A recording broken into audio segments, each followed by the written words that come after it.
Is this latest update in the banking crisis a sign that we are reliving 2008 all over again?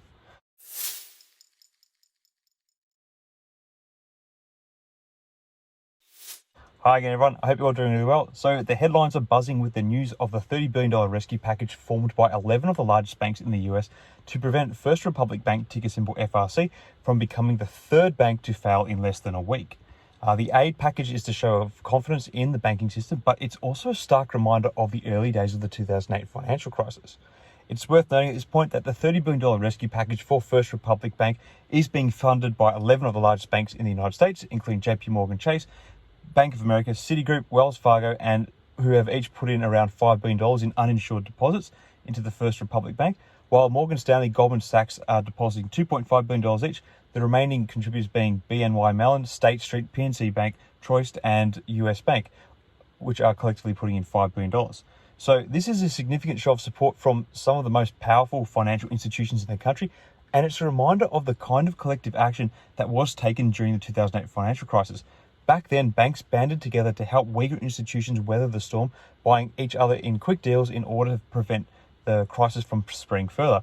This kind of cooperation helped to stabilize the financial system and prevent a total collapse, and it looks like the same kind of strategy is being deployed now to try and prevent First Republic from becoming the third bank to fail in less than a week. Now, for those who don't remember the 2008 financial crisis, this was a devastating event that saw the collapse of many major financial institutions and a subsequent bailout of those institutions by the US government. It was a crisis that started in the housing market but quickly spread to other areas of the economy, causing widespread panic and economic instability. Now, over a decade later, we find ourselves in a situation that is eerily similar. First Republic Bank, which serves similar clientele to Silicon Valley Bank, is facing a crisis after depositors withdrew $40 billion in a matter of hours. That's Silicon Valley Bank. This prompted the formation of a $30 billion rescue package by the largest banks in the US to prevent the broader crisis in the banking sector. But why is this situation like the 2008 financial crisis all over again? Well, let's take a look closer at what happened in 2008. In the early days of this crisis, banks came together to support weaker banks and prevent the crisis from spreading further. They bought each other in hurried deals to try and keep the system afloat. Now, fast forward to today, and we are seeing a similar pattern emerging. The 11 largest banks in the US have formed a $30 billion rescue package for the First Republic Bank to prevent it from failing and to head off a broader crisis in the banking sector. It's a show of confidence in the banking system, but it's reminiscent of the early days of the 2008 financial crisis. So what does this mean for the economy? Well, for one thing, it means that we're not out of the woods yet. Despite a decade of economic growth and stability, the underlying problems that led to the 2008 crisis are still there. Banks are still too big to fail, and the systematic risk that comes with that are still present. It also means that we need to take a close look at the banking sector and ask some tough questions. For example, why are so many banks failing in such a short amount of time? Is it because they're taking on too much risk, or is it because of something else entirely?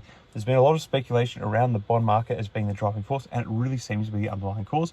But I think we still need to look further, and I think more is going to come out about this situation. Another question we need to ask is whether the banking sector is still too concentrated. The fact that 11 of the largest banks in the US had to come together to form a $30 billion rescue package for First Republic Bank is a sign that there may be too much concentration in the industry. If one bank fails, it can have a ripple effect that spreads throughout the entire system, and I think this is why we're seeing a lot of panic through the sector. Finally, we need to ask the question whether the government is doing enough to regulate the banking sector. The 2008 financial crisis was caused in part by a lack of regulation, and many argue that not enough has been done to prevent a similar crisis from happening again. And some even argue that there's been repeals of laws which were put in place to try and stop such events happening again in the lead up to this. So there's going to be a lot of fallout to watch out for. So in a nutshell, while it's true that there has been some regulatory reform since 2008, it's clear that there is still work to be done. So in conclusion, the $30 billion rescue package formed by the largest banks in the US to prevent the First Republic Bank from failing is a sign of confidence in the banking system, but it's also a stark reminder of the early days of the 2008 financial crisis.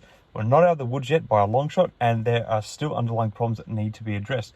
I think we're going to see more of this develop through Friday and into next week. This is been one of the most eventful weeks in the market in a long time, and I think it's still going to be playing out for some days to come. So don't take your eyes off it. Let me know what you think is going on in the comments below.